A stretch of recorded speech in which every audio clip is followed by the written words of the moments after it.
আসসালামু আলাইকুম। স্বাগতম জানাচ্ছি নেহারি রান্নার রেসিপিটি দেখার জন্য। আজকে খুব শর্টকাটভাবে এই নেহারি রান্নাটা করে দেখাবো। যদিও নেহারি কিন্তু এক এক এলাকায় এক একভাবে রান্না হয়, তবে আজকের এই রেসিপিটি খুব অল্প সময়ে চটজলদি রান্না করা যায় আর খেতেও অসম্ভব মজার হয়। আমি এখানে একটা প্রেসার কুকার নিয়ে নিব, তাতে প্রসেস করা 1.5 কেজি নেহারি দিয়ে দেব। আর নেহারিটা আমি আগে থেকে খুব ভালোভাবে পরিষ্কার করে রেখেছিলাম। এখন মশলার মধ্যে সবগুলো মশলা আমি দিয়ে দেব। প্রথমে আমি এক এক করে এখানে 1 কাপ পেঁয়াজ কুচি দিয়ে দিব। আর এখানে দিয়েছি আমি 1 টেবিল চামচ আদা বাটা, 1 টেবিল চামচ রসুন বাটা।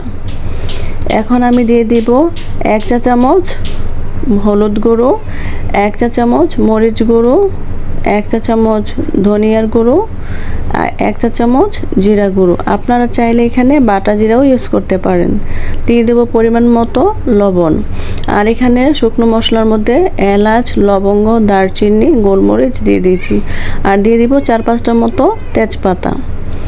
যেহেতু নেহারি রান্নাটা প্রেসার কুকারে করব, পানিটা অনেকটা শুকিয়ে যাবে না। এখানে আমি 2 কেজির মতো পানি দিয়ে দিয়েছি।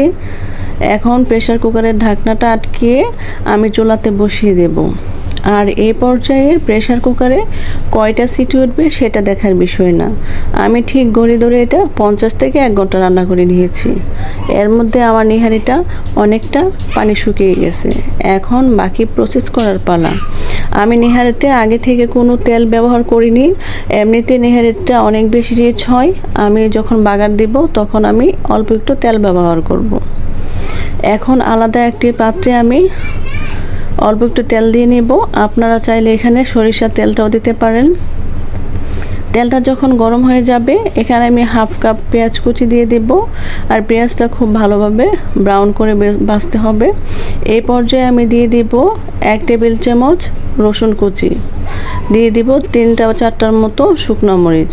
এগুলোকে এখন খুব ব্রাউন করে ভেজে নিতে হবে।